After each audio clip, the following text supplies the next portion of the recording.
Além do trabalho diário dos colaboradores aqui da cooperativa Juntos Somos Fortes, houve uma roda de conversa com o pré-candidato ao governo do estado, Fernando Haddad, e da pré ao Senado, Simone Tebet. Após a visita à cooperativa, Haddad deu tom sobre a estratégia política para a disputa ao Palácio dos Bandeirantes durante a coletiva com os jornalistas. No entanto, oficialmente, a chapa para a vice ainda não foi definida. Haddad afirmou que nomes fortes como Márcio França, Marina Silva e Simone Tebet são opções de peso para a vaga de vice-governador. Questionado sobre a derrota anterior nas urnas para o atual governador Tarcísio de Freitas, do Republicanos, Haddad afirmou que São Paulo enfrenta problemas graves em vários setores e ainda tem outros problemas que precisam ser resolvidos com o candidato à presidência pela direita. Quero dizer para você o seguinte, eu estou vendo São Paulo com muitos problemas. Problema na educação, dramático, sobretudo na comparação com estados com um poder, com uma renda muito menor que São Paulo. Só para você ter uma ideia, a educação de tempo integral no ensino médio, em São Paulo, atinge 24% da matrícula. Tem estados como o Piauí, que é 81%. Ceará, 60%. Pega o caso de segurança pública, ninguém consegue ter mais sossego em São Paulo, nem na capital, nem no interior. Tem problemas que são comuns a todo o estado. O problema das privatizações, o dinheiro está saindo pelo ralo. Nós estamos perdendo recursos no estado de São Paulo. A partir do momento em que o cidadão tiver alerta sobre o que está acontecendo no estado de São Paulo, com os seus direitos, eu acho que ele vai mudar de opinião. A minha opinião é de que o governo Tarcísio não está entregando nem o que prometeu e nós estamos tendo retrocessos em muitas áreas.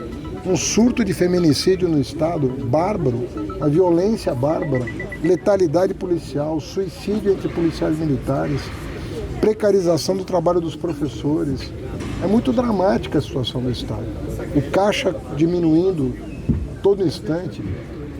Perdemos muitas oportunidades, o estado de São Paulo perdeu oportunidades, por exemplo, de renegociar sua dívida em 2024, 2025.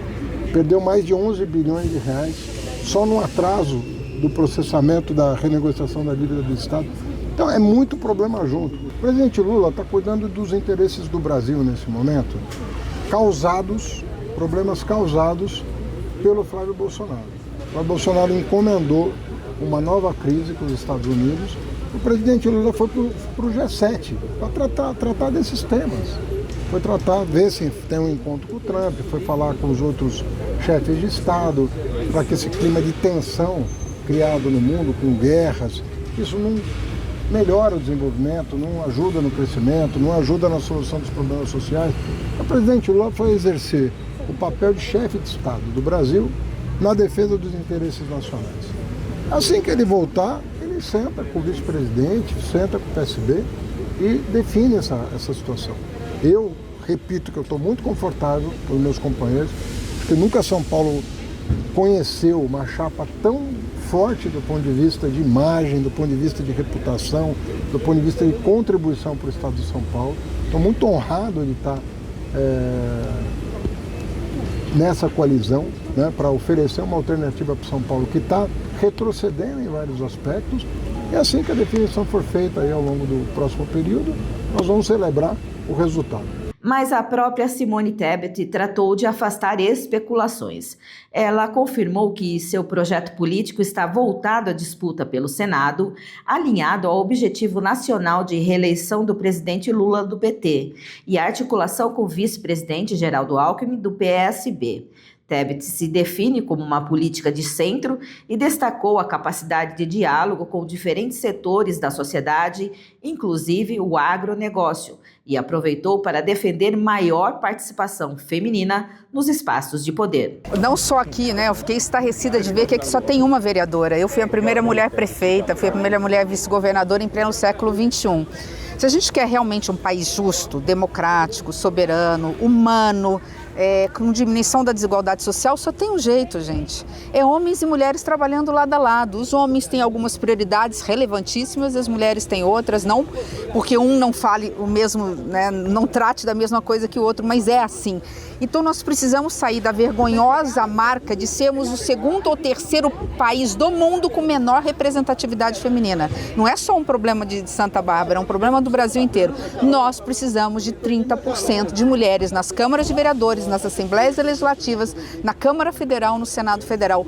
Porque a gente não precisa nem da igualdade, 50%, 50%. Se a gente tiver 30%, nós vamos ter questões relacionadas à família, relacionadas a direitos humanos, relacionadas a emprego e renda, com um olhar feminino para resolver junto com os homens os problemas de desigualdade, de miséria, de pobreza do Brasil. Ao tratar da pauta que motivou a visita, acompanhado da vereadora Esther Moraes do PV, Haddad defendeu mudanças na destinação dos resíduos sólidos que permanecem sob responsabilidade das cooperativas após o processo de reciclagem, buscando reduzir os custos e ampliar a capacidade de atuação dos trabalhadores do setor. Como pagar pela coleta do resíduo depois do material reciclado, até porque esse resíduo não foi produzido por eles.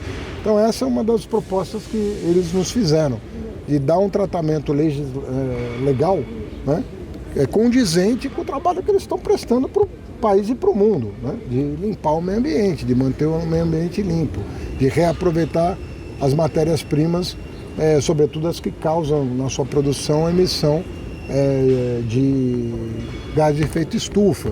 Então tudo isso, eles têm uma consciência ecológica que, se for universalizada, vai fazer muito bem para a humanidade. A necessidade da mudança da legislação para atender? A legislação não é estadual, né? Mas ela pode ser feita tanto no plano municipal quanto no plano federal.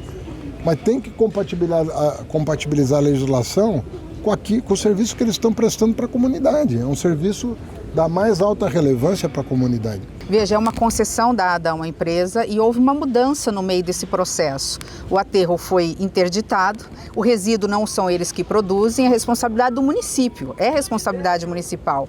Mesmo que conste alguma coisa nesse contrato, o promotor de justiça pode questionar como cláusula leonina e, consequentemente, anular essa cláusula. A concessão continua, eles continuam fazendo a reciclagem, só que quem tem que bancar esse transporte do resíduo para outra cidade não são as cooperadas, né, as duas cooperativas, é o próprio município, ou ele repassa o dinheiro para as cooperadas. É muito simples isso, porque houve uma mudança no meio do contrato, fato que a gente chama de superveniente aconteceu, e para a responsabilidade de quem não produziu esse resíduo. Então, acho que antes da lei chegar, porque ainda depende, né, de uma eleição, Câmara de Vereadores, ou mesmo, há uma saída aí que é procurar um Ministério Público, né, num primeiro momento. Atualmente, a cooperativa Juntos Somos Fortes conta com 36 colaboradores, dos quais 30 são mulheres e arrimos de família. A cooperativa ela é também um trabalho social, né, de geração de emprego e renda.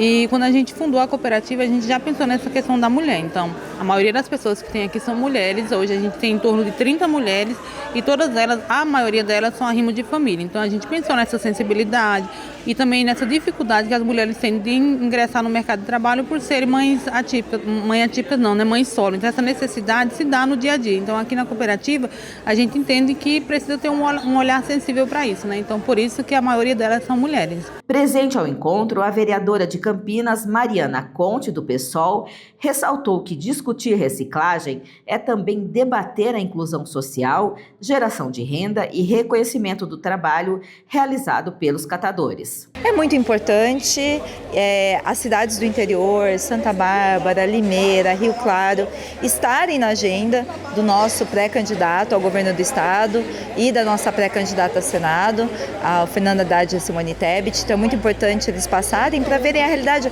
A realidade do interior tem questões muito específicas, né? O estado de São Paulo é um estado muito grande, as cidades do interior têm problemas reais que precisam de um olhar específico para os nossos problemas. E acho muito importante vir aqui numa cooperativa, afinal as cooperativas cumprem um papel fundamental de gestão do lixo, essa que é um grande desafio nesse momento de emergência climática, em que o meio ambiente tem mostrado, dando sinais de esgotamento e que o lixo ele é quase que invisível, né? Seja o lixo, seja as pessoas que fazem o manejo do lixo. Então é muito importante, acho que a campanha do nosso pré-candidato Fernando Haddad e da Simone Tebet acertaram muito de estarem no interior do estado de São Paulo, aqui na nossa região, e visitarem esse serviço, que é um serviço tão fundamental e essencial, que é o lixo que todo mundo produz e que precisa de um tratamento digno para as pessoas que fazem o manejo e um tratamento racional para a defesa do meio ambiente. Entre as propostas para a sustentabilidade e articulações eleitorais, a visita mostrou que a pré-campanha já começou a ganhar forma em São Paulo. Mais do que uma agenda temática, o encontro serviu para apresentar discursos, testar alianças e antecipar movimentos que devem marcar a corrida pelo comando do maior estado do país. Cristiane Azanha para a TV Todo Dia.